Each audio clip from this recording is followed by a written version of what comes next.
जैसा करोगे वैसा भरोगे। Inspirational story. जैसा करोगे वैसा भरोगे।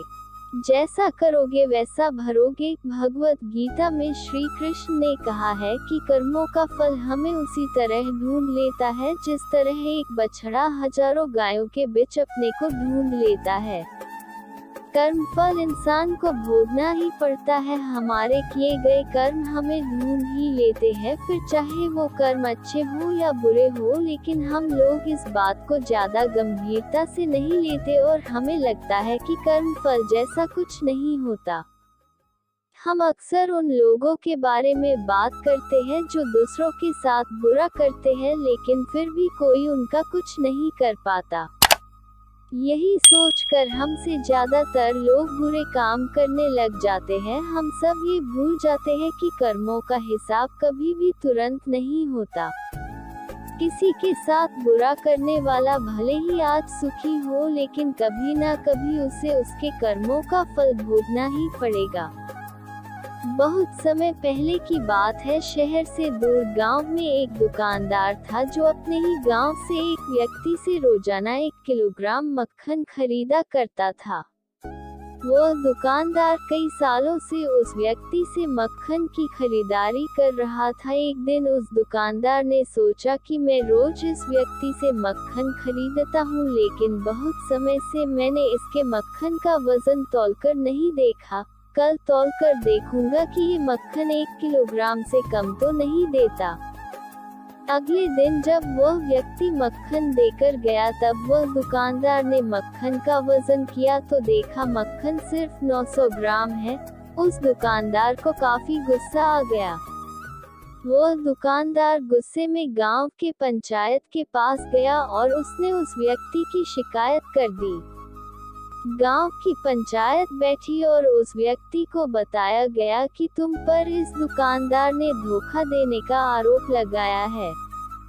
तुम इस दुकानदार को देने वाले मक्खन में हेरा फेरी करते हो और हर बार तुम इसे 1 किलोग्राम मक्खन की जगह सिर्फ 900 ग्राम देते हो। क्या तुम्हें अपनी सफाई में कुछ कहना है? वो व्यक्ति बोला, सरपंच जी, मैं तो एक गरीब आदमी हूँ, मेरे पास वजन तौलने के लिए सही माप नहीं है। मैं रोज इस दुकानदार से अपने लिए 1 किलो गेहूँ खरीदता हूँ और अगले दिन उसी गेहूँ को तराजू के एक तरफ रखकर इस दुकानदार के लिए मक्खन तौलता हूँ।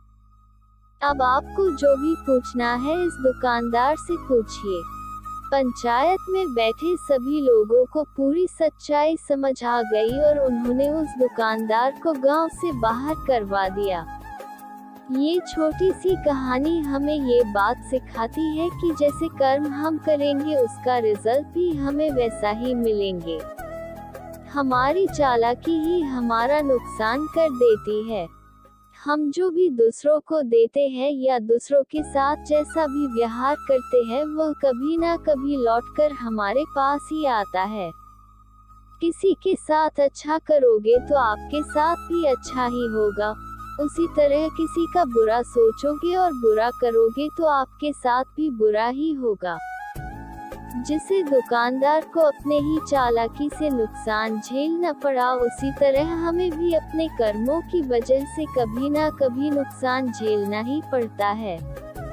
दूसरों के साथ हमें बुरा करके हमें 1, 2 या 10 बार बच सकते हैं, लेकिन एक ना एक दिन उसका परिणाम हमें भुगतना ही पड़ता है। हम अपने कर्मों के फल से नहीं भाग सकते हैं। बुरे करने वाले के साथ बुरा ही होता है, फिर चाहे वह आज हो या आने वाले 1 साल बाद हो। उसी तरह अच्छा करने वालों के साथ अच्छा ही होता है।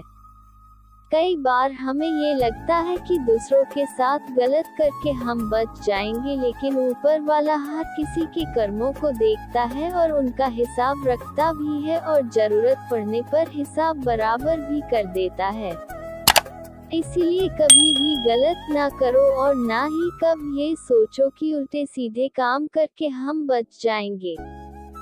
जिंदगी को बेहतर तरीके से जियो, ईमानदार बनो। ज्यादा कमाने या फिर सिर्फ अपना ही फायदा देखने के चक्कर में किसी के साथ गलत कभी ना करो। हमेशा याद रखो, जो जैसा करेगा वह वैसे भरेगा।